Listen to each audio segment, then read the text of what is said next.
सफलता तक पहुंचने का मार्ग बताएं और महाराज जीवन का वास्तविक लक्ष्य क्या है। पति है ना, 2 भाई हैं महाराज। हम एक होना चाहते हैं लेकिन वो हमसे एक नहीं।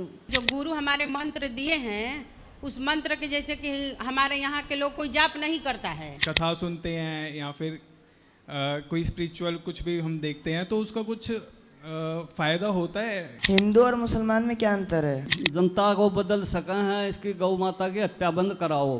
तो किसी भी वक्त मुझे लग रहा है कि बहुत बड़ा भूकंप आने वाला है और धरती भी ज़्यादा दिन टिकने वाली नहीं है और आप लोग की वजह से कुछ धरती चल रही है। इसके लिए आप क्या कहते हैं गुरुजी? ऐसी गलत चीज़ें देखने को मिली हैं जो हमारे धर्म में या हमारे शास्त्र में कहीं पे भी उसका विधान नहीं है। महाराज जी, मैं जिसके संग भी अच्छा करती हूँ मुझे बुराई क्यों मिलती है? समय में मेरा बुद्धि भ्रष्ट था, नहीं तो मेरे परिवार की तरफ से जो ज्ञान मिला था मुझे वो लाइन पे जाना नहीं था। महाराज जी, मेरी जीवन की संघर्षमय यात्रा 27 वर्षों से चल रही है। सफलता तक पहुंचने का मार्ग बताएं और महाराज जी जीवन का वास्तविक लक्ष्य क्या है। जीवन का वास्तविक लक्ष्य है समाज की निस्वार्थ भाव से सेवा करना। सेवा ही हम सबका लक्ष्य होना चाहिए, मानव जाति की सेवा हो। और क्या पूछा आपने? लक्ष्य तो पूछ लिया, सेवा है जी। सफलता की ओर जा रहे हैं, इसका लक्षण क्या है? सफलता देखो, जब दुनिया आप पे उंगलियां उठाने लग जाए जी, जब लोग आपको देखकर ईर्ष्या करने लग जाएं जी, जब लोग आपको देखकर जलने लग जाएं, समझ लेना कि आप सफल हो रहे हैं। तब ना लोग आपसे ईर्ष्या कर रहे हैं, द्वेष कर रहे हैं। तो ये सफलता तब मानिए जब लोग आपसे बेवजह द्वेष रखने लग जाएं, ईर्ष्या करने लग जाएं।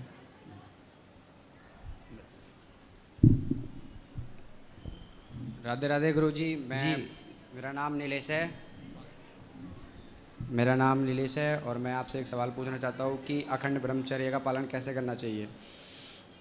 ब्रह्मचर्य का पालन करने के लिए आपको सात्विक भोजन करना चाहिए और अपने लक्ष्य पर ध्यान देना चाहिए। क्या करते हो? पढ़ते हो? जी गुरुजी। पढ़ाई करो, पढ़ने के बाद कुछ बिजनेस व्यापार कर लेना केवल अपनी ओर, और समय आने पर विवाह कर लो और विवाह के बाद अपनी पत्नी के संग रहो। यही ब्रह्मचर्य है। धन्यवाद गुरुजी। और किसी स्त्री की ओर मन ना जाए, ठीक है? यही ब्रह्मचर्य है। राधे राधे गुरुजी। हाँ जी गुरुजी, मेरा नाम सुनीता है और हम छावला से, ताजपुर धाम से, बाबा मोहन राम मंदिर से आए। सवाल ये है महाराज कि मेरे पति है ना, 2 भाई हैं महाराज। ये बेटा है उनका, देवर का। महाराज हम एक होना चाहते हैं लेकिन वो हमसे एक नहीं। कौन नहीं होना चाहता? देवर और दुरानी। क्या चाहती हैं? महाराज वो हमसे मिलके नहीं रहते हैं और हम चाहते हैं बेटा भी और हम के मिलके रहे वो हमसे। तो वो मिलके नहीं रहना चाहते, आप रह लो मिलके। नहीं, हम तो मिलके रहते महाराज। फिर कहाँ दिक्कत है? वो नहीं चाहते तो आप प्रेम से रहते रहो। ठीक है महाराज। अलग अलग देखो, रोटी बनाते हो, अलग अलग खाते हो। हाँ जी। कमाना भी अलग अलग जी। कमाओ अलग, खाओ अलग, सही है, पर प्रेम बना रहे। ये उनकी भी समझदारी और आपकी भी होनी चाहिए। जी महाराज। मिलजुल की रहना चाहिए परिवार में। जी महाराज। महाराज आप बहुत अच्छे हो। खुश रहिए। राधे राधे गुरुजी। हाँ जी गुरुजी, जैसे कि जो गुरु हमारे मंत्र दिए हैं उस मंत्र के जैसे कि हमारे यहाँ के लोग कोई जाप नहीं करता है, तो हम आपको भजन सुने ना तो अपने गुरुजी से पूछे कि गुरुजी जो मंत्र दिए हैं कौन सा मंत्र दिए, तो हमको बताएं कि दुर्गा माँ का बीज मंत्र है। तो गुरुजी वो हमको मतलब आज आता नहीं है, इसलिए मैं श्रीमन नारायण मंत्र का जाप करती हूँ। सही है, श्रीमन नारायण का जाप करो। सही जी है। गुरुजी, बहुत दिन से मेरा मन में इच्छा था कि हम वृंदावन आए पर आ नहीं सकते, लेकिन अब आए हैं गुरुजी। सही है, खुश रहिए। और गुरुजी हम चाहते हैं कि यहाँ से जाएं तो कुछ कुछ अपना मतलब दुकान खोलना चाहते हैं, तो सोचे कि पहले वृंदावन घूम ले तो अपना कोई बिजनेस चालू करें। कर लो बिजनेस। सही है जी गुरुजी, कुछ लाए हैं पैसा इकट्ठा करके देने के लिए। ठीक है मैया, आप माताओं के सेवा के लिए गुरुजी लाए हैं। जी जी जी, धन्यवाद आपका। गुरुजी आशीर्वाद। गुरुजी मेरा 10 तारीख का शादी का सालगिरह है, आशीर्वाद दे दीजिए। सुखी रहिए, खुश रहिए। बोलो। राधे राधे गुरुजी। हाँ। हिंदू और मुसलमान में क्या अंतर है? जिनके अंदर दया है वो हिंदू हैं, और जिनके अंदर दया नहीं है वो मुसलमान हैं। हिंदू के तीज त्यौहार में हत्या नहीं होती, मुसलमानों के त्यौहार में खून बहाते हैं उन लोग। दया होती उनके अंदर तो खून ना बहाते किसी जीव का। तो हिंदू और मुसलमान में बस यही अंतर है कि हिंदुओं के अंदर दया है, करुणा है, प्रेम है। उन लोगों के अंदर दया की कमी है, दया नहीं है। इसलिए उनको जब दया उनके अंदर आ जाए तो फिर वो भी हिंदू हो जाएं। जिसके अंदर दया है, जो हिंसा से दूर है, हिंदू जो हिंसा से दूर रहे वो हिंदू है, और जो हिंसा करे वो मुसलमान। अंतर ये है, एक के अंदर दया है, एक के अंदर दया। बोलो। हाँ समझ में आ गया। क्या समझ में आया? आपका नाम क्या है? रुद्र। क्या समझ में आया रुद्र?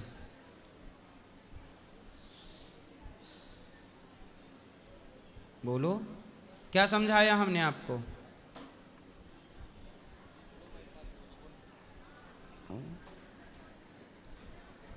सुन रहा है न तू या सिर्फ खड़ा ही खड़ा है तू, कुछ तो बोल पगले क्या सुना तू। क्या समझ में आया? नहीं समझ में आया? नहीं?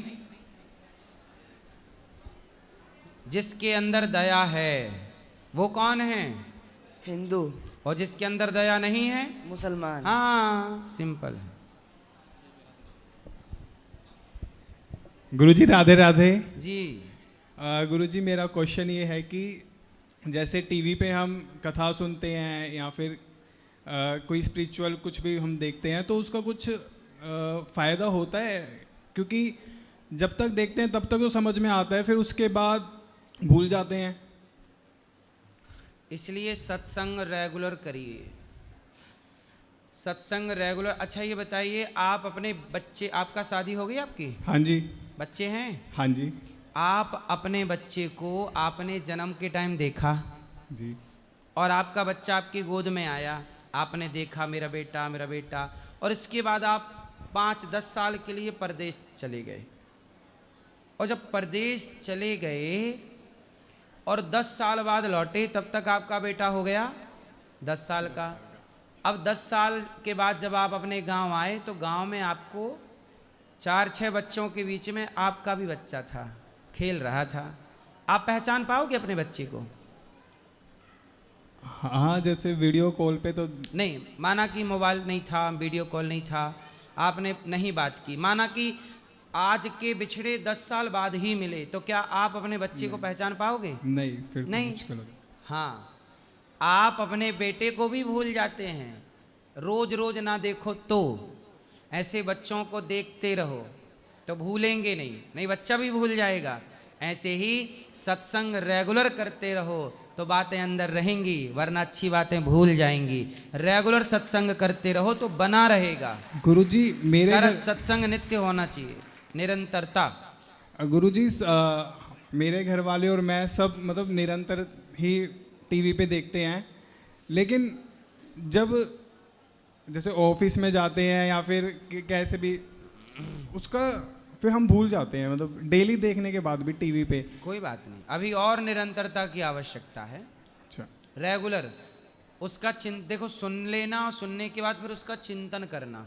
जैसे स्कूल में पढ़ लेना और पढ़ने के बाद उसको रिवीजन करना, रिपीट करना, ऐसे ही जो सुना है उसे रिपीट चलता रहे माइंड में। आज हमने ये सुना, ये बात अच्छी थी, अब इसे जीवन में उतारना है, तब वो याद रहेगा। और सत्संग करते रहो तो याद बनी रहेगी। एक बात को एक बार सुनेंगे, अच्छी तो लगेगी, भूल जाएंगे। उसी एक बात को बार बार सुनेंगे, याद हो जाएगी। और गुरुजी दूसरा क्वेश्चन ये था कि मेरे मम्मी जी हैं तो वो कहते हैं कि दक्षिण की तरफ देख के खाना नहीं खाना चाहिए, मतलब बहुत सारी ऐसी चीज़ें हैं कि ये पितरों का ऐसी- वास होता है। दक्षिण दिशा में किसका वास होता है? पितरों का। पितरों का, इसलिए कहा जाता है। ठीक है, राधे राधे गुरु जी। हर चीज का एक विज्ञान है, साइंस है। हेलो गुरुजी, मेरा प्रश्न है कि गौ माता ने सारे कथावाचक इकट्ठे हो गए, सब सारे जनता को बदल सके हैं, इसकी गौ माता की हत्या बंद कराओ। आपके पास चिट्ठी भी तो राखी, ज़्यादा बात में अड़े करता नहीं, आपका सहयोग तो दूसरे मिल सके। मैंने 4 दिन हो गया अड़े मिलन नहीं पाता आप पे। गौ हत्या बंद कराना चाहते हो आप? हाँ जी, सारे ने कहा हूँ मैं, सब ने कह दूंगा, सारे कथा वाले ने। अच्छा ये बताओ, गौ हत्या करने की इजाजत कौन देता है? हाँ?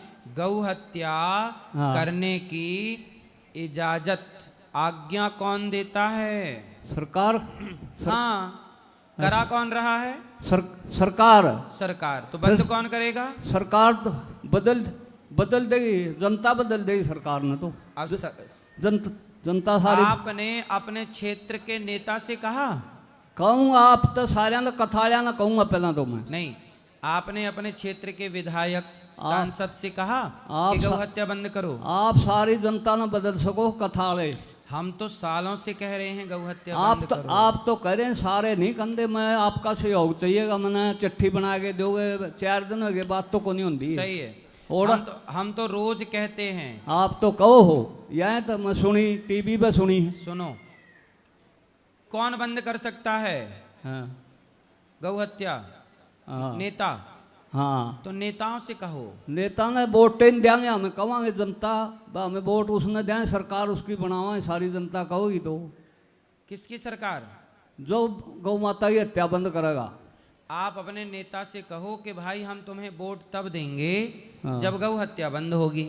इस बार चुनाव में ऐसे ही वोट दिया जाए कि हम वोट तब देंगे जब गौ हत्या बंद होगी, तो अपने आप गौ हत्या बंद हो जाएगी। ना तो सरकार चाहती है और ना नेता, ना तो जनता नेता से कहती है कि तुम गौ हत्या बंद करो। तो सरकार चाहती नहीं है गौ हत्या बंद करना और जनता नेताओं से कहना नहीं चाहती, इसलिए गौ हत्या हो रही है। सारे संत महात्मा कहेंगे तो सारी बंद करवा। सारे संत महात्मा तो देश आजाद हुआ उसके पहले से कह रहे हैं। आजादी है नहीं मारी। जब संतों ने कहा तो इंदिरा गांधी के टाइम पे स्वामी कृपात्री जी ने कहा था, तो इंदिरा गांधी ने संतों पे गोलियां चलवा दी थी। ये सरकार बदल सके है या कर सके है? सरकार नहीं चाहती। सरकार जब 1000 का नोट बंद कर सकती है, 500 का नोट बंद कर सकती है, तो सरकार भी तो गौ हत्या बंद कर सकती है। सरकार सब कर सकती है, पर सरकार नोट बंद कर सकती है पर गौ हत्या बंद नहीं कर सकती। ये तो जी संत महात्मा कहोगे तो जनता बदल जाएगी सारी।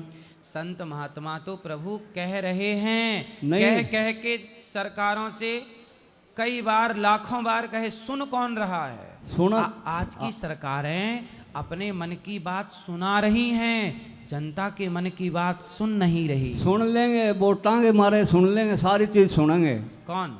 ये सरकार। कहाँ सुन रही है सरकार? हैं? सरकार नहीं सुन रही है। सूर्य जनता सारी खड़ी हो जाएगी। जनता खड़ी नहीं हो रही है।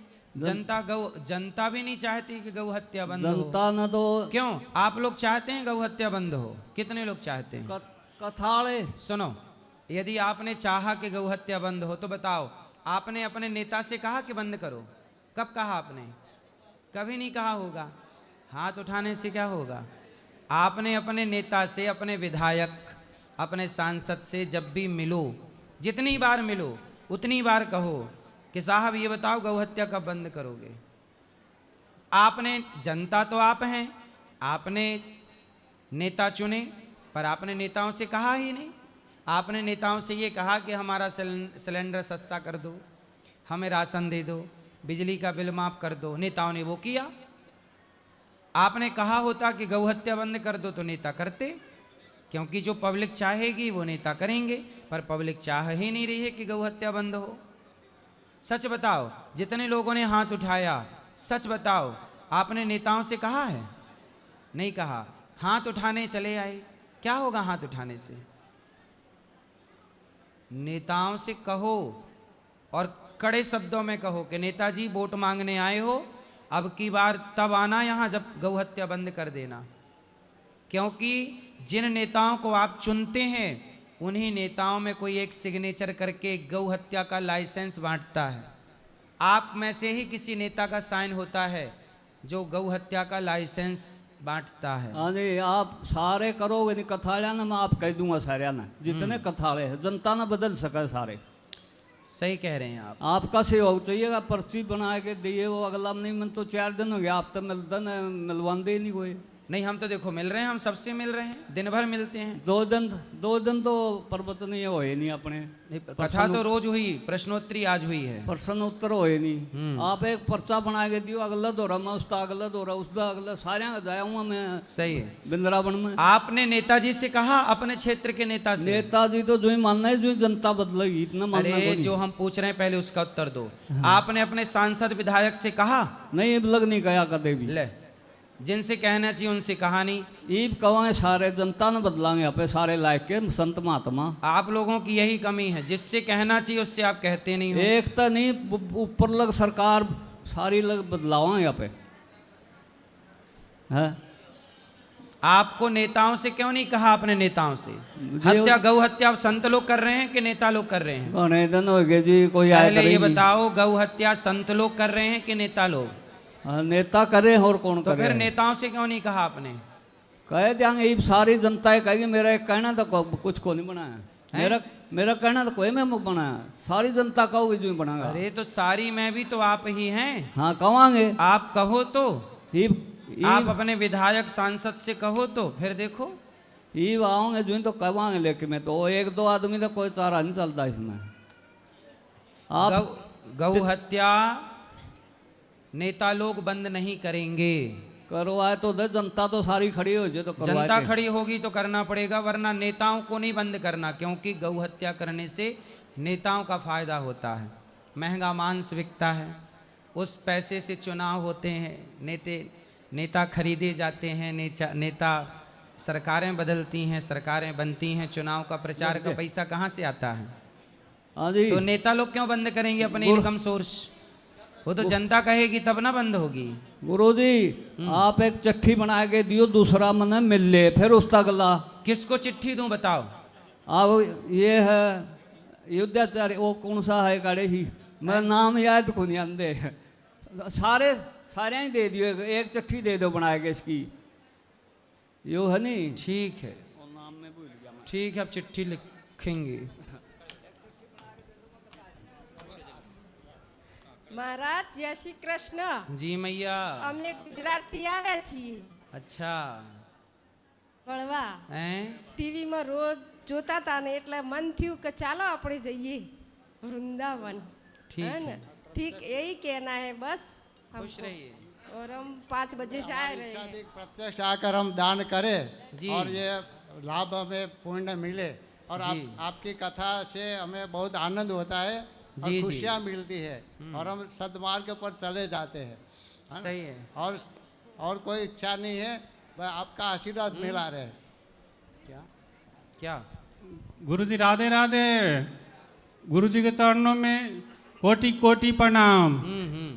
गुरुजी मेरा प्रश्न ये है, बोलो बोलो बोलो, कि जो माला हम लिए हैं शुरू में जाप करने के लिए, वो माला हम चेंज कर सकते हैं गुरुजी की नहीं कर सकते हैं? कर सकते हैं, खंडित हो जाए टूट जाए तो कर लो। खंडित नहीं होने से पहले नहीं कर सकते हैं? क्यों करोगे जी? थोड़ा छोटा दाना। हाँ तो बड़ा ले लो, जो अनुकूल हो वो ले लो। कर सकते हैं। गुरुजी उसी माला से दिन भर जाप कर सकते हैं ना? हाँ दिन भर करो। गुरुजी मेरा लड़का या पत्नी घर पर है, आप आशीर्वाद दीजिए अपना। लड़का या पत्नी में कौन घर पे है? घर पर है दोनों। आपने कहा लड़का या पत्नी घर पे है। लड़का है मेरा या पत्नी है, घर पर है, आशीर्वाद दीजिए आप। दोनों है घर पे? जी घर पे है। ठीक है, फिर दोनों को आशीर्वाद। श्री राधे राधे। खुश रहिए। राधे राधे गुरुजी, आपके चरणों में कोटि कोटि प्रणाम जी। मेरा प्रश्न यह है कि हम जिस भी संत के मुखार बिंद से प्रवचन सुनते हैं, हम उन्हीं संत को बहुत मतलब दिल पर बिठा लेते हैं, तो दिमाग कभी कभी ये काम नहीं करता कि हमें गुरु बनाना है, दीक्षा लेनी, तो हम किसे गुरु बनाएं, क्योंकि जिन्हें सुनते हैं वही बहुत अच्छे लगते हैं। ऐसा लगता है कि आपसे मिलेंगे तो आपको गुरु बना लें, दूसरे संत से मिलेंगे दूसरे को मिला लें। ये मन इतना चंचल है कि स्थिरता नहीं है कि गुरु कैसे बनाएं। तो गुरु की पहचान क्या है, हम कैसे गुरु किसी को बनाएं? इसलिए तो दत्तात्रेय जी ने 24 गुरु बनाए। जो अच्छा लगे, जो अच्छा लगे, जहाँ से कुछ सीखने को मिल जाए, वो सभी तो हमारे गुरु हैं। दीक्षा लेने के लिए किन्हें गुरु बनाएं? एक दीक्षा गुरु बना लो और शिक्षा गुरु बहुत हो सकते हैं। हम जिससे सीखते हैं वो हमारा गुरु हो जाता है। दत्तात्रेय जी ने पृथ्वी, वायु, आकाश, अग्नि सबको गुरु बनाया जी, प्रकृति को गुरु बनाया। सब गुरु हैं। आपसे भी हम कुछ सीख सकते हैं, आप भी हमारे गुरु हैं। छोटे बच्चे से भी हम सीख सकते हैं, वो भी हमारा गुरु है। तो सीखने वाला सबको श्रेष्ठ मानता है। ये अच्छे लोगों का लक्षण है, जो सबसे ग्रहण करता है और सबका आदर करता है। ये तो आपकी अच्छाई है। गुरुजी ये तो ठीक है, लेकिन दीक्षा लेने के लिए ही दीक्षा के लिए समझ में नहीं आता चुनाव कर लीजिए, एक चुन लीजिए। तो वही नहीं चुन पा रहे हैं, बहुत असमंजस हो जा रहा है। राजेंद्र दास जी महाराज जी को सुनते हैं, लगता है कि इनको गुरु बना लेंगे। आपको सुनते हैं, लगता है आपको गुरु बना लेंगे। प्रेमानंद जी महाराज जी को सुनते हैं, उनकी ओर आकर्षित हो जाते हैं। सबका नाम एक पर्ची पे लिखो अलग अलग जी, और भगवान के चरणों में रख दो जी, और उनमें से एक पर्ची उठा लो आंख बंद करके जी। तो वो ये कह के प्रभु आप बताइए मैं किसको चुनूं। उनमें से जिनकी पर्ची आ जाए, मतलब प्रभु की वो आज्ञा है कि आप इन्हें स्वीकार करें। ऐसा फैसला कर लीजिए। जी गुरुजी, बहुत बहुत धन्यवाद आपका। जी गुरुजी राधे राधे। हाँ जी। यहीं से आपका पैर छूकर प्रणाम। मैं मध्य प्रदेश सिंगरौली ज़िला से आया हूँ। गुरुजी धन्य हो आपके माता पिता जो ऐसे पुण्य किए कि आप जैसे पुत्र की उनको प्राप्ति हुई। गुरुजी आपके जैसा बनने के लिए मेरे को क्या करना पड़ेगा? इस धरती पे कोई किसी के जैसा नहीं हो सकता। आप बहुत श्रेष्ठ हैं, आप अपने आप में अलग हैं। पूरी दुनिया में आपके जैसा केवल आप हैं कि नहीं? जी। इसलिए कोई किसी के जैसा कभी नहीं हो सकता। आपके अंगूठे का जो फिंगर प्रिंट्स है आपका अलग है जी, हमारा अलग है। आपकी आइस, आपकी आंखें अलग हैं, हमारी अलग हैं। ईश्वर ने सबको अलग अलग डिजाइन किया है। इसलिए आपको अपने को श्रेष्ठ बनाना है, उसके लिए अच्छाइयों को ग्रहण करते चलिए और आप अपने को बेहतर बनाइए। आपको किसी के जैसा नहीं बनना, आपको अपने जैसा ही रहना है, पर अपने को अच्छाइयों से भर लेना है। किससे भरना है जी? किससे भरना है? अच्छाइयों से भरना है गुरुजी। आप ये समझिए कि आप एक खाली झोला हैं जी, एक खाली बैग। अब एक बैग है, उस बैग में एक बैग है, उस बैग में गंदगी भरी है, मलमूत्र भरा है, और एक थैला है जिसमें हीरा सोना भरा हुआ है। तो दोनों ही थैले हैं, पर एक में गंदगी भरने से वो थैले की कोई वैल्यू ना रह जाएगी, और एक थैले में हीरा भर देने से उसकी वैल्यू क्या हो जाएगी? बढ़ जाएगी जी। उसी तरह हम एक खाली थैला हैं जी। अब इसमें आप बुराइयां भरोगे, आपकी वैल्यू कम हो जाएगी। आप अच्छाइयां भरोगे, आपकी कीमत बढ़ जाएगी जी। तो बस आप अपनी कीमत खुद तय करिए, और हर व्यक्ति अपनी अपनी कीमत तय करता है जी। कोई अपनी कीमत घटाता है, कोई अपनी कीमत बढ़ाता है। तो आपको बढ़ाना है अपनी कीमत, बस अपनी वैल्यू बढ़ाइए। अच्छाई से बढ़ेगी, सत्संग से, अच्छे काम से। खूब पैसा कमाइए, मन लगा के काम करिए।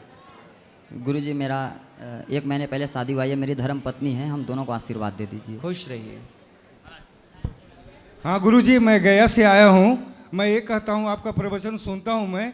आजकल के ज़माने में नहीं कोई भाई भाई को चिन्ह रहा है, बाप बाप को मर्डर कर रहा है, बहन को नहीं पहचान रहा है, किसी को कोई पहचानने से इनकार कर रहा है। मैं ये आपसे पूछना चाहता हूँ कि गुरुजी आप बताइए कि इतना बड़ा अत्याचार हो रहा है, तो किसी भी वक्त मुझे लग रहा है कि बहुत बड़ा भूकंप आने वाला है, और धरती भी ज़्यादा दिन टिकने वाली नहीं है। और आप लोग की वजह से कुछ धरती चल रही है, इसके लिए आप क्या कहते हैं गुरुजी? नहीं, भूकंप तो आते रहते हैं गुरुजी। भाई भाई को गला काट रहा है, हाँ, ये बहन सही बहन को पहचानने के लिए, भाई बहन को पहचानने के लिए ये तैयार सही नहीं है कि कलयुग में अब पाप बढ़ रहा है। हाँ, बहुत बढ़ रहा है गुरुजी। मैं तो एक विकलांग हूँ, मेरा घर नवादा जिला बिहार हुआ, तो आपके और भाई मेरे ने परिवार तो आपके भाई ने आपके साथ गलत किया क्या? नहीं सर, कोई नहीं, मेरा कोई है ही नहीं दुनिया में। मैं सिर्फ अकेला हूँ, न बीवी है नहीं बच्चे हैं, और कोई नहीं है मेरा। तो सवाल किसके लिए पूछ रहे हो? और मैं इसलिए पूछ रहा हूँ, जो आँख से देखता हूँ मैं, हाँ, वो अपने आँखों से देखता हूँ, मैं आपको बोल रहा हूँ। अत्याचार इतना बढ़ गया गुरुजी कि मैं क्या बताऊँ, आपसे चाह रहा हूँ। आपका प्रवचन सुन के मैं गाँव में आंसू गिर जाता है मुझे, और आपकी वजह से और आप लोग की वजह से धरती कुछ टिकी हुई है, और कोई आजकल के ज़माने में कोई किसी को पहचानने वाला नहीं है। सही है। कलयुग तो आज उल्टी गंगा बहा रहा है। कलयुग है, ये बात सत्य है। अति हो रही है, ये कलयुग है, ऐसा ही होगा। सवाल किसका है?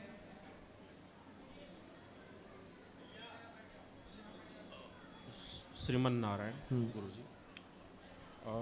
मेरा सवाल, अच्छा ठीक है, बोल थोड़ा जोर से। मेरा सवाल ये है, और जोर से। मेरा सवाल ये है कि आजकल मैं जो घर परिवारों में देखता हूँ कि कोई सुंदरकांड करवा रहा है या कोई भागवत कथा का आयोजन करवा रहा है, ठीक है, तो उनमें मुझे कुछ ऐसी गलत चीज़ें देखने को मिली हैं जो हमारे धर्म में या हमारे शास्त्र में कहीं पे भी उसका विधान नहीं है। क्या क्या गलत मिला? जैसे कि मान लो किसी ने सुंदरकांड का पाठ करवाया, तो बीच बीच में चाय का आना, नाश्ते का आना, फिर वो बिना कुल्ला किए हुए वैसे ही गायन कर जाना, ठीक है। एक सबसे जो बड़ी बुरी बात लगी है मुझे वो है कि धर्म के नाम पर केवल मनोरंजन रह गया।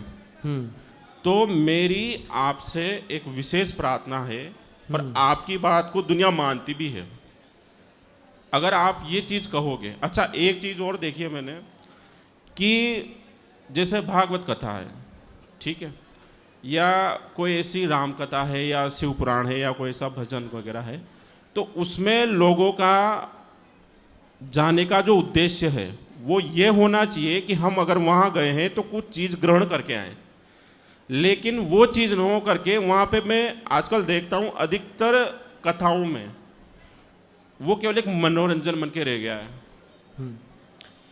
कितनी विडंबना है कि आपको कमी भी कहाँ दिखाई पड़ी सुंदरकांड में?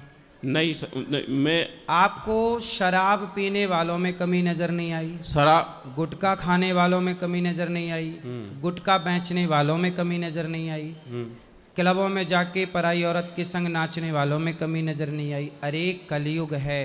अच्छा, एक सुनो, कलयुग में क्या लिखा है? उल्टा नाम जपत जग जाना। कलयुग है ना, कलयुग में कोई नाम जपत जग जाना, वाल्मीकि भाई ब्रह्म समाना। उल्टा नाम भी कोई जपे, राम राम की जगह मरा मरा मरा भी जपे, ठीक है ना। तो कोई व्यक्ति यदि सुंदरकांड कर रहा है हाँ, और बीच में चाय पी ले रहा है हाँ, तो उसमें दिक्कत क्या है? फिर उस झूठे मुंह से वो पूजा कर रहा है, वही सुंदरकांड की वही चौपाइयां गाई जा रही है। देखो, तो वो कुल्ला सुनो, वो कुल्ला कर ले ये अच्छी बात है, हाँ, वो साफ कर ले ये बहुत अच्छी बात है, हाँ, पर ना करे तो कम से कम वो झूठे मुंह भी नाम तो भगवान का ही ले रहा है, शराब तो नहीं पी रहा है। लेकिन हमारे शास्त्रों में तो ये बात कही गई है कि झूठे मुंह ना तो किसी से बात करनी चाहिए, ना भजन करना चाहिए, ना नाम जप करना चाहिए, ना यहाँ तक कि झूठे मुंह घर के बाहर भी नहीं जाना चाहिए। आपको किसने कहा कि झूठे मुंह भगवान का नाम नहीं लेना चाहिए? किसने बोला? प्रेमानंद जी महाराज ने। भाई भगवान का नाम हर समय बोला जा सकता है, किसी का भी नाम लेके आप अपने को सही नहीं कह सकते। नहीं, अच्छा एक चीज और, भगवान का नाम सुनो, नहीं सुनो, एक बात बताओ, छोटा बच्चा रोटी को तोती कहता है, हाँ, तो क्या उसका तोती कहना गलत है? उसको भाषा का ज्ञान नहीं है इसलिए हाँ, वो तोती कहता है। इसलिए जो व्यक्ति, लेकिन उस चीज को तोती मान लेना ये अपन बड़ों के लिए सही नहीं है। महाराज जी सुनो, महाराज जैसे छोटा बच्चा रोटी को तोती कहता है, हाँ, लेकिन बड़े लोग तोती को भी समझते रोटी ही है, हाँ, ऐसे ही भावग्राही जनार्दन भगवान कैसे क्या ग्रहण करते हैं? भाव। भगवान ये नहीं देखते अजामिल कितना पापी था, पूतना भगवान को मारने आई थी, मारने आई पर उसे भी तार दिया। अजामिल पापी था, मांसाहारी था, सदन कसाई तो मांस तौलते थे, पर उन पर भी कृपा हुई। वैश्यालय कितनी वैश्याएं तर गईं। इसलिए भगवान का नाम लेने वाले का दोष क्यों देखना है? मेरा सवाल आपसे ये है। आप शराबियों का, गलत व्यक्ति जो दिन रात गलत कर रहा, उनमें आपको दोष नजर नहीं आ रहा? वो तो दोषी है ही, उनको क्या दोष दे? तो कलयुग में वो तो नहीं महाराज जी, आप ये मत, महाराज जी, कलयुग है, मेरी कलयुग में लोग जैसे भी नाम जप रहे हैं टूटा फूटा, जपने दो। नहीं जपने तो दो, लेकिन हर चीज का एक शास्त्रीय नियम भी तो होता है ना।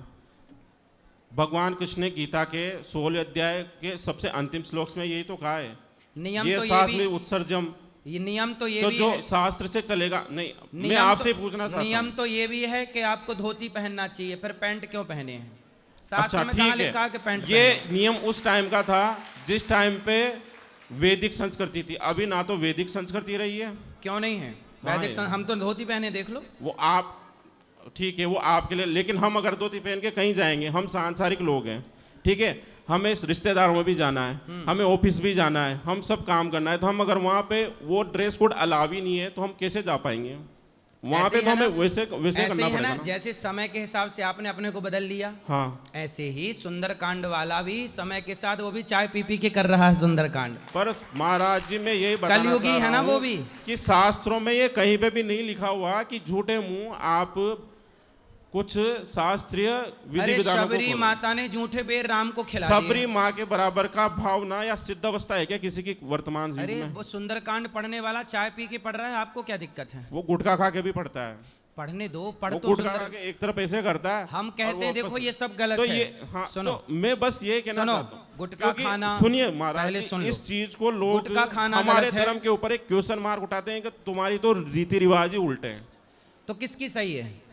किसकी सही है? सही तो किसी की भी नहीं है, लेकिन हमारा एक चीज पूरी ऐसी शोप हो जाती है कि हाँ ये लोग तो ऐसे ही हैं, इनमें वैल्यूएशन नहीं है। यदि तो मेरी आपसे यही यदि आपको दोष देखना है तो राम में भी दोष दिख जाएंगे, दोष देखना है तो भगवान कृष्ण में भी दोष दिख जाएंगे, दोष देखना है तो मीराबाई में भी दिख जाएंगे, और गुण देखना है तो कुत्ते में भी कुछ ना कुछ गुण नजर आ जाएंगे। बात गुणों की और दोषों की नहीं है, बात है यहाँ पे हम किस चीज को लेकर के आगे बढ़ रहे हैं। शास्त्र को लेकर के आज जो भी बात चल रही, इतने सारे लोग हैं, आप हो, हम हैं, आपने माथे पे तिलक क्यों नहीं लगाया? शास्त्र तो कहते हैं बिना माथे तिलक, मेरे माथे पे तिलक रहता ही है, बिना तिलक का माथा देखना पाप है, लिखा है। ठीक है, मेरे माथे भी पालन नहीं कर रहे। मेरे माथे पे हमेशा तिलक रहता है, ये मेरा साथी है, इससे पूछ लेना। अभी तो नहीं है, मैं नहीं देख पा रहा। पसीने पूछ गया वो, अभी 10-15-20 मिनट पहले पसीना इतना आ रहा था कि वो पूछ गया। मेरे माथे पे हमेशा, यहाँ तक सुनिए, चल रहे हो, मैं तो जनेऊधारी भी हूँ, ठीक है, मेरा यज्ञोपवीत भी हुआ है, तो मैं इसी चीज को लेकर के आपके पास आया हूं कि अगर आप इस बात को बोलोगे, क्योंकि आजकल लोग शास्त्रों को और शास्त्रों के नियमों को अपने अनुसार तोड़ मरोड़ करके और उन रिवाजों के ऊपर चल पड़े हैं, और वही चीजें आने वाले टाइम पे पूर्ण रूप से परंपराएं बन जाएंगी, जो हमारे धर्म और समाज के लिए बहुत हानिकारक है। सुनो, अब हम बोल दें? हाँ बोलिए। सुनो, ऐसा है, आपकी सारी बातें सही हैं, हाँ। कोई भी बात गलत नहीं है, और आपका भाव सही है। आप जो कहना चाहते हैं सारी बातें सही हैं। गुटखा नहीं खाना चाहिए, दारू नहीं पीना चाहिए, चाय मैं नहीं पीता, चाय भी नहीं पीना चाहिए, परंतु आज के ज़माने में लोग ना सुपारी भी खाते हैं। बहुत लोगों को समझाते हैं सुपारी ना खाओ, तंबाकू ना खाओ, पर नहीं मानता। अब जैसे गांव में आपके बुजुर्ग दादाजी हो सकते हैं, आपके पूज्य पिताजी हो सकते हैं, उनको सुपारी तंबाकू खाने की आदत है। 10 बार आपने समझा दिया, 10 बार हमने समझा दिया, तो सुन लो ना, धैर्य नहीं है। गुरुदेव भगवान, वो तंबाकू, भगवान मेरी बात सुन लो, मैं आपकी बात पहले सुन लो। वो समझ तंबाकू सुपारी खाने की आदत है, माना कि आपके दादाजी की, अब वो आदत है और सुपारी छूट नहीं रही है, तो क्या आप उनको कह दोगे कि अब तुम मंदिर मत जाओ क्योंकि तुम तंबाकू खाते हो? कम से कम तंबाकू खा के तो मत जाओ। अरे जब उनकी छूट नहीं रही है तो कम से कम वो तंबाकू खा के भी बैठे तो मंदिर में ही हैं। यदि वो भगवान का चिंतन कर रहे हैं, इसमें बुराई नहीं, खाना चाहिए, तंबाकू नहीं खाना चाहिए, परंतु यदि अब आदत है तो वो तंबाकू खा भी भगवान की ओर देख रहा है, तो भगवान अपराध नहीं देखते, भक्तों के दोष नहीं देखते। वो उस अवस्था में नहीं देखते जिस अवस्था में उनका भाव उस लेवल का होता है। ठीक है, आज कलयुग में आप लोगों की स्थिति से भली भांति परिचित हैं कि लोगों का भाव किस स्तर पर रह गया है। आज बांके बिहारी में भी अगर ये भीड़ आ रही है ना, तो ये भी कुछ ना कुछ अपनी इच्छा या मनोकामना की पूर्ति से आ रही है। ऐसा कोई भी नहीं है मनोकामना के बहाने कम से कम आ तो रहे हैं, आ रहे हैं। जब इच्छा लेके शराबी शराब की दुकान में जा सकता है, तो इच्छा लेके भक्त भगवान के मंदिर क्यों नहीं जा सकता? इच्छा लेके भगवान भक्त के मंदिर में जा सकता है, ठीक है, जाओ, मना नहीं है। लेकिन वो जैसे इच्छा पूर्ति उसके बाद भगवान साइड किनारे, ये क्या हुआ फिर? ये अलग, वो अपना पहले भगवान था, अब भगवान नहीं है। वो अपनी सबकी विचारधारा है, ऐसा नहीं करना चाहिए, पर ऐसा लोग करते हैं। मैं केवल आपसे यही कहना चाह रहा हूं कि आपकी बात को दुनिया सुनेगी, समझेगी और मानेगी। एक चीज मैं और देखता हूं कि भागवत कथाओं में आजकल एक नृत्य का अलग ही चलन है। कई साल मीराबाई नाचती थी, गलत था? मीराबाई की अवस्था देखो आप, क्या अवस्था थी? अच्छा एक चीज बताओ, जवानी तीनों में नाचा। एक चीज पूछता हूं, पग घुंघरू बांध मीरा नाची रे। रामचरितमानस की नवदा भक्ति में और श्रीमद् भागवत की नवदा भक्ति में कहाँ पे नृत्य का उल्लेख किया गया है, आप बता दीजिए। तो नारद जी बीड़ा लेके घूमते रहते हैं, हनुमान जी नाचते हैं, गलत है आपके हिसाब से? हनुमान जी कहाँ पे नाचे? हनुमान जी छम छम नाचे देखो वीर, ये तो बाद में भजन बना दिए गए महाराज जी। भाई जब राम जी राजा बने सब तो नाचे, तो हनुमान जी भी नाचे महाराज जी। ये तो लोगों ने भजन बना दिए। मतलब आपको नाचने से दिक्कत है? मुझे नाचने के नाम पर जो मनोरंजन हो रहा है ना, वास्तविक चीजों को नहीं समझ करके। तो मीरा, अच्छा ये बताओ, मीराबाई का नाचना गलत था आपके हिसाब से? मीराबाई का नाचना गलत नहीं था। मीराबाई की तो कहानी बहुत हाई लेवल की है। तो आप भी अपनी कहानी हाई लेवल की बनाओ ना।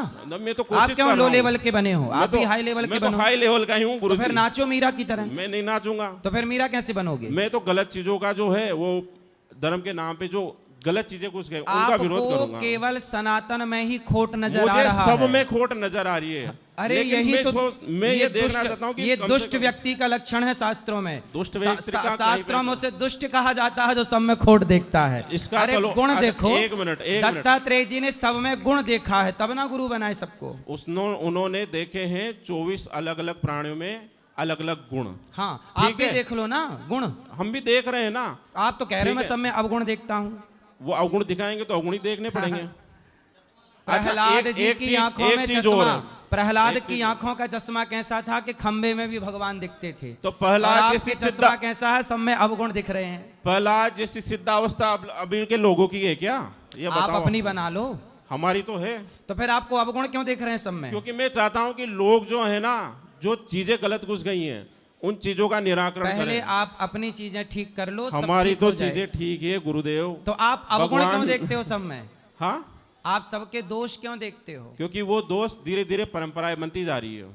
आप एक मिनट मैं यहीं पे आपका एक चीज बता देता हूँ। ठीक है। कि चरितम रघुनाथस्य शतकोटि प्रविस्तरम। ठीक है। ठीक है, श्री राम रक्षा स्तोत्र का पहली लाइन है ये कि इस संसार में 100 करोड़ से ज्यादा रामायण है। रामचरित शतकोटि अपारा, इसी को मैंने इसमें बताया। ठीक है, सही है। अब देखा यह जाता है कि वर्तमान समय में आप चीज को समझने की कोशिश करना कि हो क्या रहा है। समझाओ। वर्तमान समय में भारत के ही कुछ ऐसे लोग उन्होंने ऐसे रामायणों का निर्माण कर दिया। मैं उस लेखक का नाम भी बताऊंगा। हाँ, कौन सी रामायण? अमीश त्रिपाठी की आपने रामायण पढ़ी? नहीं। यही तो बात। हमने तुलसीदास जी की रामायण पढ़ी है, वाल्मीकि जी मैंने भी तुलसीदास जी की रामायण पढ़ी है, मैंने विष्णुदास जी की अध्यात्म रामायण पढ़ी है, तुलसीदास जी की रामचरितमानस, वाल्मीकि जी की रामायण, हाँ मैंने वो भी पढ़ी है। ठीक है, मैंने रामायण, हाँ काकभूषण जी की भी पढ़ी है। ठीक है, अब ये जो थी ये ऑथेंटिक बुक थी, परंपरा और ऋषि कुल के अनुसार चली हुई, और इनको हमको मानना ही पड़ेगा। जो थी यथावत यही थी।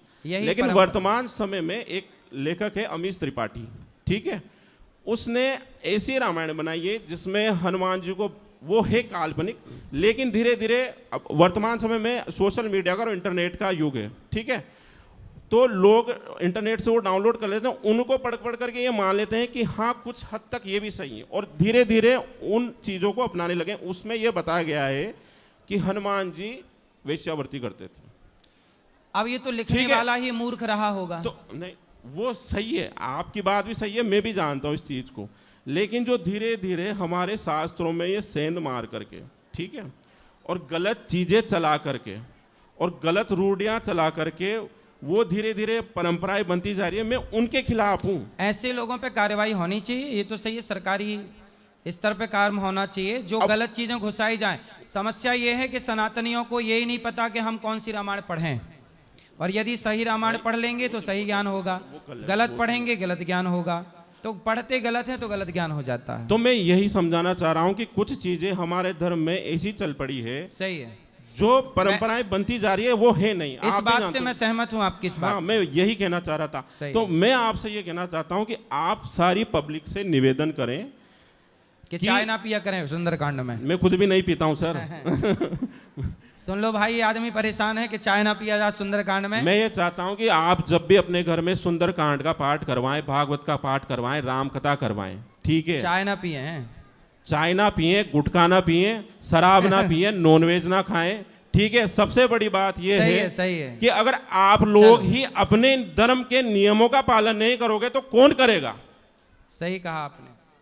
मेरी सबसे बड़ी, को मर्यादा में रह के काम करना चाहिए। हमें हमारे शास्त्रों के हिसाब से चलना पड़ेगा, उनमें जो नियम दिए गए, जो हमको बद्ध कर दिया गया है, जो संस्कार हमारे ऊपर डाल दिए गए, उनके अंदर ही हमें रहना पड़ेगा। अगर उनको तोड़ेंगे तो आप गीता जी का अध्याय उठा के देख लो, 16वें का लास्ट अध्याय उठा के देख लो, 32वां श्लोक क्या कहा है कि जो शास्त्र विधि को त्याग करके जो मनमाने ढंग से अपनी पूजा प्रार्थना करता है वह न तो इस लोक में लाभदायक है न परलोक में लाभदायक है। उठा के देख लो अभी, किसी को अगर विश्वास ना हो तो उठा के देख लो अभी।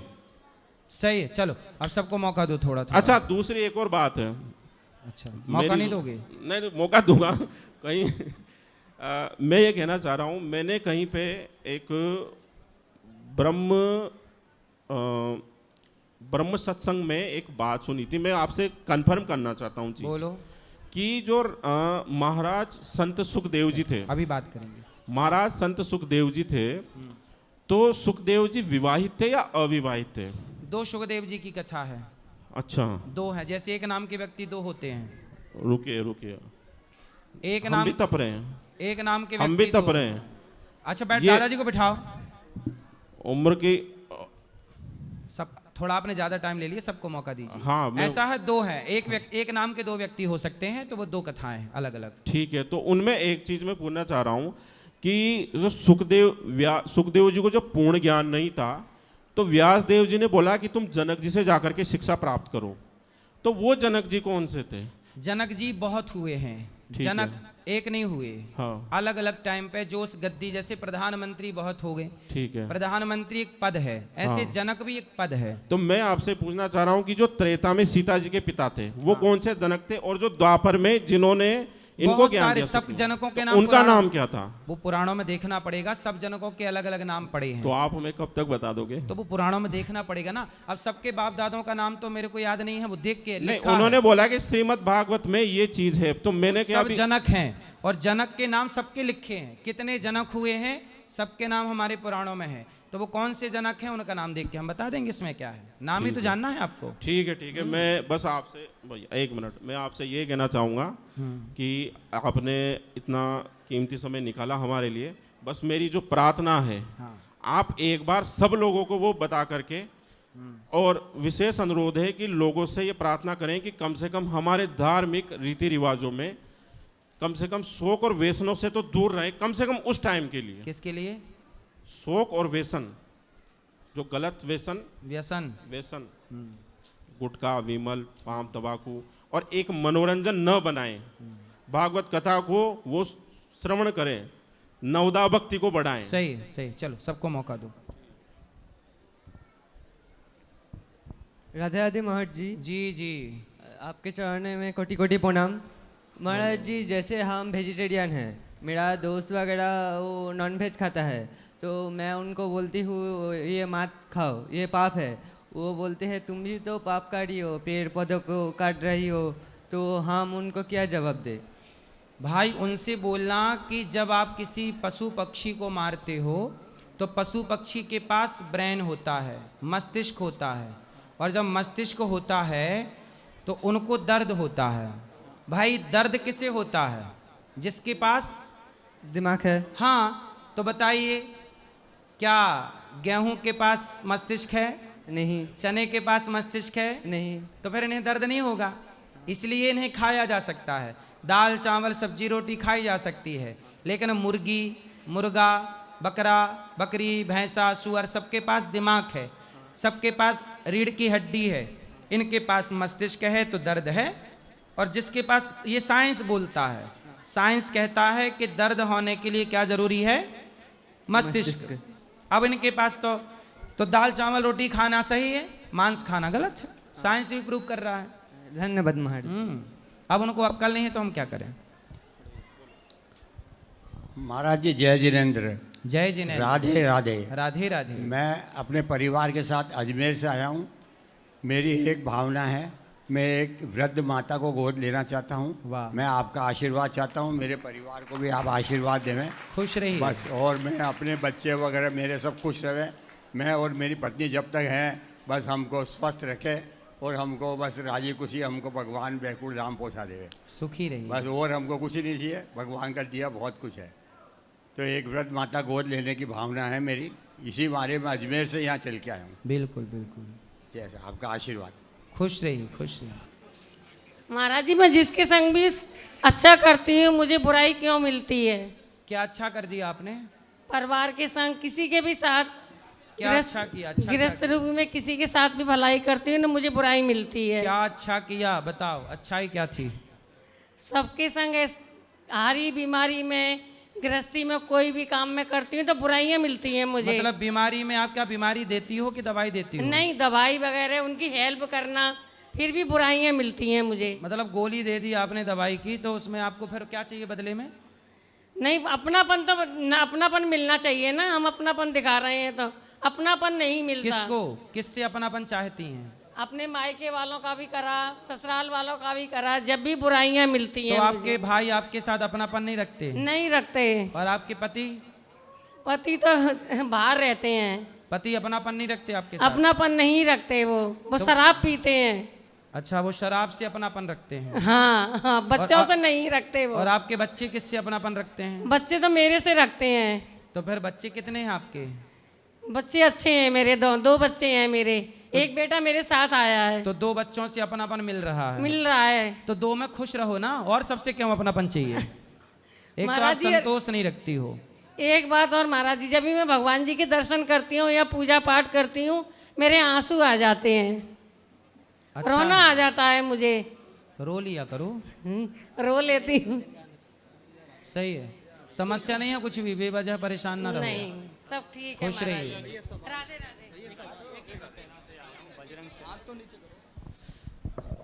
गुरुजी सीताराम। सीताराम। गुरुजी, आज के समय में समाज में बहुत सारी बुराइयां हैं और हम लोग अलग अलग जगह पे जाते हैं, अलग अलग मतलब लोगों से मिलते हैं। तो बुराइयों को हम लोग ऐसा क्या करें जिससे हमको बुराइयों का में मतलब दोष दर्शन ना हो और हम अपने जीवन को सफल बनाने के लिए मतलब उसमें काम करें और हमको परमानंद की प्राप्ति हो। क्योंकि आज के समय में मैंने नोटिस खुद किया है कि कोई व्यक्ति अपने जब कुछ सीखने आता है तो उसको ईगो आ जाता है कि सामने वाला कुछ बताता है तो उसके समझने को प्रयास नहीं करता है, बल्कि उसके अंदर अगर जो भी आधा अधूरा ज्ञान रहता है उसी के चलते वो जो है चीज़ों को समझ नहीं पाता है। तो ऐसा क्या करें हम कि जो बातें हैं जो हमारे गुरुजन वृंद हमको बताते हैं, हमको वो चीज़ें अच्छे से समझ में आए, हम किसी दूसरे के दोष दर्शन न करते हुए अपने बुराई को दूर करें और अपने जीवन में परमानंद को प्राप्ति कर लें।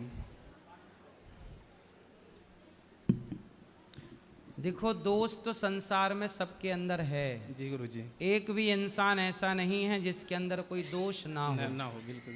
हमारे अंदर भी लाख दोष हैं, आपके अंदर भी। जी जी गुरुजी। अब देखना ये है कि हमें दोष ग्रहण करना है सामने वाले का, क्योंकि उसके अंदर तो दोष है।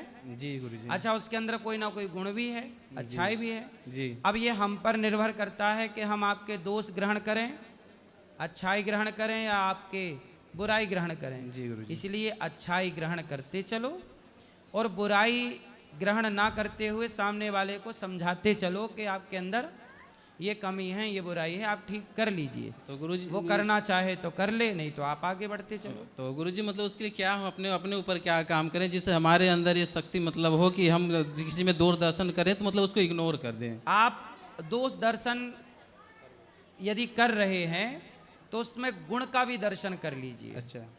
अब जैसे शराबी है, अब जैसे मुझे, मैं अपनी बात करूं, मुझे किसी में कोई दोष नज़र नहीं आता। जी गुरुजी। क्यों नज़र नहीं आता? क्योंकि दोष तो मेरे अंदर भी हैं। बिल्कुल। कबीरदास जी कहते हैं कि बुरा जो देखन मैं चला, बुरा न मिलिया कोई, जो दिल खोजा आपुना, मुझसे बुरा न कोई। हम ही बुरे हैं, इसलिए अपने को बेहतर करते चलिए। संसार को बेहतर करने का ठेका किसके पास है? वो तो भगवान के करेंगे। दुर्योधन बुरा था, दुर्योधन को सही करने का काम किसने किया? भगवान ने किया। शकुनी बुरा था, सही करने का काम किसका था? भगवान जी ने। रावण बुरा था, सही किसने किया? भगवान जी ने। आप भी बुरे हैं, सही कौन कर सकता है? भगवान जी के। हम कर ही नहीं सकते, हम आपको समझा सकते हैं बस। बाकी ये संसार का दोष समाप्त करना, व्यक्ति के पाप का घड़ा तोड़ना, ये मेरा काम नहीं, भगवान का काम। जी जी। मैं क्यों दोष देखूं आपके, मैं गुण देखूं आपके। जी गुरुजी, सीताराम। अपने को गुणों से भरना है, दोषों से नहीं। जय जगन्नाथ। राधे जय राधे। जगन्नाथ। महाराज जी, मैंने मतलब कल आपसे मेरी मुलाकात हुई थी, तो मुझे राय दीजिए मैं क्या करूं। क्या बताइए? गुरुकुल के लिए एडमिशन का जो बात किया क्या था। है, आपके पति कहाँ हैं? वो यूपी में, लखनऊ। तो आपका क्या हुआ, पति के साथ क्यों नहीं रहते आप? महाराज जी 5 साल हो गया हम साथ में थे यूपी में। वो मुझे मुंबई से लेके गए, यूपी में थे हम लोग साथ में। हाँ। वो वहाँ पे रह के यहाँ पे मतलब जॉब करने आते थे मुंबई में। उनके परिवार वाले ने मेरे साथ बहुत मतलब गलत व्यवहार किया। मैं ये नहीं बोलती महाराज कि हर जगह मैं सही थी, थोड़ी बहुत जगह मेरी भी गलती थी, पर मैं हर बार परिवार को लेके चली हूँ। पर मेरे भाव में ऐसा हुआ कि वो छोड़ के चले गए मुझे, और तो मैंने आपका विवाह किसने कराया था? महाराज गलती सब जगह मेरी है, मैंने अपने मन से विवाह किया था। आपकी पसंद से विवाह किया? हाँ महाराज। लव मैरिज किया? Yes marriage. तो लव मैरिज कितने साल चली? 5-6 साल। 6 साल बाद, 6 साल में 2 बच्चे हो गए आपके? हाँ महाराज। तो फिर 2 बच्चे होने के बाद लव मैरिज का क्या हुआ? कहाँ गए पति? क्या हो गया पति को? मतलब छोटी छोटी बात में झगड़ा जो भी होता था परिवार को लेके, तो वो मुझे बोलते थे कि घर से निकल जाओ आप। मतलब पति का तो आपकी मनपसंद की शादी थी, फिर पति ने आपके साथ ऐसा व्यवहार क्यों शुरू कर दिया? पता नहीं महाराज, मैं खुद नहीं समझ पा रही, क्योंकि उनके तरफ से ही जो भी था सब उनके तरफ से ही था। मैं तो बाद में उनके साथ जुड़ी, बाद में अचानक से ऐसा क्या हुआ मैं भी आज तो क्या उनका किसी और स्त्री के साथ तो चक्कर नहीं है? मैं जहाँ तक का जानती थी तभी नहीं था, पर अब उनने दूसरी विवाह कर लिया, पर डिवोर्स अभी तक नहीं मिला है। तो डिवोर्स किसके साथ? आपके साथ? हाँ, मेरे साथ डिवोर्स नहीं करके उन्होंने दूसरी शादी कर ली है। तो देखो, प्यार आपसे किया और शादी किसी और से कर ली, आपसे भी शादी कर ली। महाराज वही तो दुविधा है कि पूरा संसार छूट गया मेरा, और वो तो देखो आपने जो लव मैरिज की, तो आपने पहचान नहीं पाई कि ये प्यार नहीं करता आपसे, केवल आपका शोषण करना था उसे। नहीं महाराज, ऐसा हुआ कि बोलते मतलब उस समय में मेरा बुद्धि भ्रष्ट था, नहीं तो मेरे परिवार की तरफ से जो ज्ञान मिला था मुझे वो लाइन पे जाना नहीं था। तो आपके परिवार के ने समझाया था आपको कि बेटा लव मैरिज मत करो? बहुत समझाया था महाराज। देखो, लड़कियों को समझाया जाता है, लेकिन उस समय जब लव मैरिज का भूत चढ़ता है तो बुद्धि भ्रष्ट हो जाती है। महाराज मैं इतना बोलूँगी कि संसार में करना है करो, बिना माँ बाप के विरुद्ध किधर मत जाओ। माँ बाप की मर्जी के बिना कहीं नहीं जाना चाहिए। नहीं महाराज, चाहे वो इंसान कितना भी अच्छा हो, माँ बाप जब तक ना साथ दे, हाथ ना छोड़ो माँ बाप का, पूरी दुनिया छूट जाती है महाराज उसके बाद। सही है। देखो, ये बहन लव मैरिज करके 5 साल में इनके 2 बच्चे हो गए, और वो आदमी जिनसे इनको लव था वो किसी और से लव करने लग गया, उसे किसी और से प्यार हो गया, उसने दूसरी शादी कर ली, इनको छोड़ दिया। इसलिए लव मैरिज में ना पड़ो, माँ बाप की राजी मर्जी से विवाह करना चाहिए। जब परिवार की राजी मर्जी से करते हैं तो रिश्तों को चलाने और निभाने का एक दबाव रहता है दोनों परिवारों के ऊपर, इसलिए इस परंपरा को बनाए रखिए। और लड़कियों को जो लव मैरिज के चक्कर में पड़ी हैं उनको आपको समझाना चाहोगी? हाँ महाराज, क्या करना है कीजिए, माँ बाप को परमिशन लीजिए, उनको बताइए। अगर उस टाइम में मना करते, भले ही आपको 2 साल 3 साल दुख होगा, पर पूरा जिंदगी आपकी सवरेगी। तो आपने लव मैरिज जब की थी तो अपने माँ बाप को नहीं बताया था? मैंने पता चला था घर पे, पर मैं उनको, जो माँ बाप को रुलाता है महाराज वो खुद रोता है, वो दशा मेरा आज है। तब नहीं समझा, आज पछता रही हूँ, जबकि माँ बाप साथ में नहीं है, मेरे परिवार साथ नहीं है। अब आपके माँ बाप आपका साथ नहीं देते? महाराज मेरी हिम्मत नहीं है उनके आगे जाने की, इतना गलती करने के बाद हिम्मत नहीं है। बहुत वहाँ पे जाने के बाद बहुत बहुत सोचा कि मैं चली जाऊँ, पर ऐसा था कि बड़े घर के बेटी हूँ मैं, गांव में समाज में क्या इज्जत रहेगी।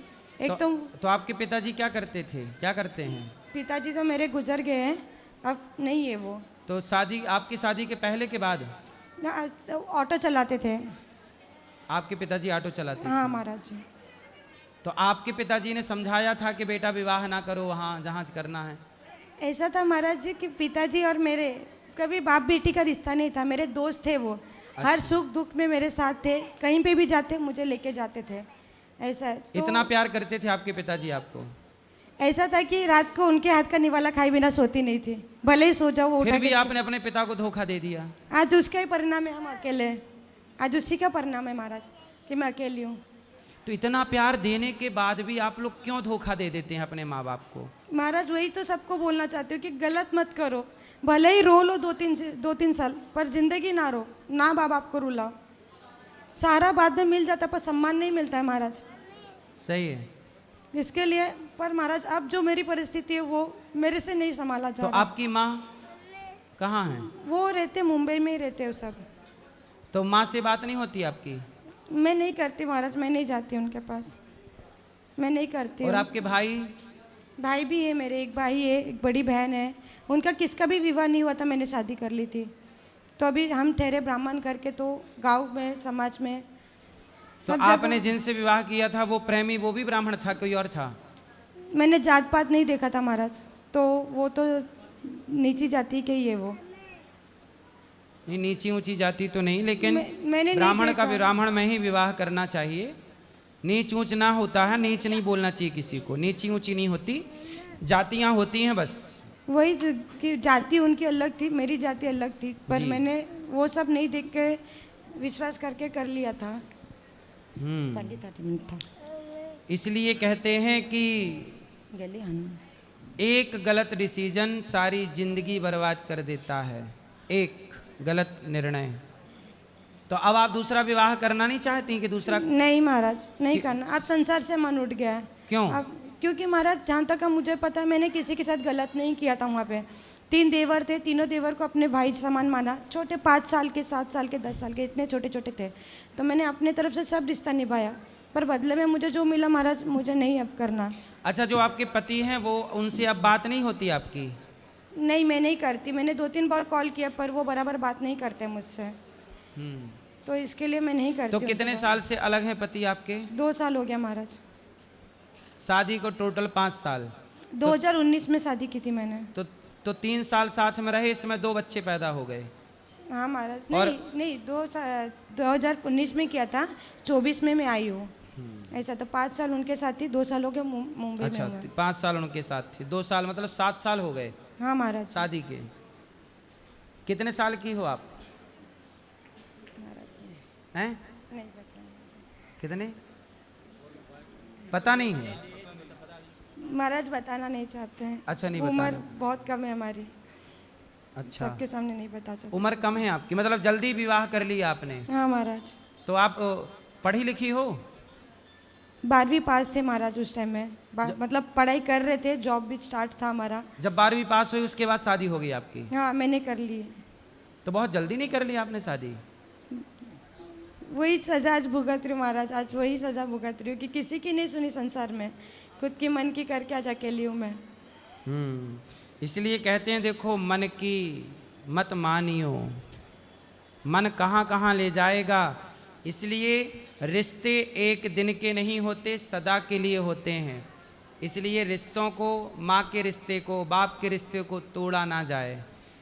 जब हम माँ के प्यार को ना समझ पाए, पिता के प्यार को ना समझ पाए, देखो इनके पिता जब तक इसको खिलाते नहीं थे अपने हाथ से, तब तक ये सोती नहीं थी। इतना प्यार था इनके पिता का इनसे, लेकिन अब वो जब ये भागी होंगी अपने पिता को छोड़कर किसी आदमी के संग, लव मैरिज किया होगा, सोचिए तब वो बाप कितना रोया होगा अपनी बेटी के लिए। महाराज जी, उस दिन से मेरे पिताजी बीमार हो गए, और इतना तो कि उनको जाते समय भी नहीं देख पाई मैं। वो मेरे वजह से, मेरे जाने के दुख के कारण उनकी बीमारी, डायबिटीज पेशेंट थे, वो हाई लो हो गया, उन्हें खाना बराबर नहीं खाया, उनके वजह से मैं तो बोलती हूँ कि मेरे वजह से मेरे पिताजी को मैंने खोया। सही चाहे वो डिप्रेशन कोई में भी- चले गए ना, वो डिप्रेशन में चले गए। रिपोर्ट कुछ भी बोले महाराज, पर जो बात मुझे लगी मैंने वो बताया। सही है, आपके कारण ही वो पिताजी बेचारे डिप्रेशन में चले गए हों। जिससे प्रेम करते हैं ना, जब वो धोखा देता है तो बहुत कष्ट होता है। जैसे हम बेटी से प्यार करते हैं और बेटी धोखा दे दे तो बाप ना उसी दिन मर जाता है। शरीर तो बाद में छूटा, पर जिस दिन आप बाप को धोखा दी उसी दिन आपका बाप मर चुका था।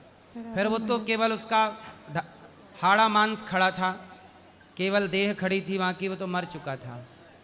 ऐसे ही है बेटा, इसलिए किसी बेटी को ये गलती नहीं करना चाहिए जो गलती इन्होंने की है। हर बेटी के लिए ये मैसेज है। महाराज अब मेरा जो परेशानी है उसका चिंता ना करो, भगवान आपकी परेशानी दूर करेंगे, भगवान सुखी रखेंगे आप।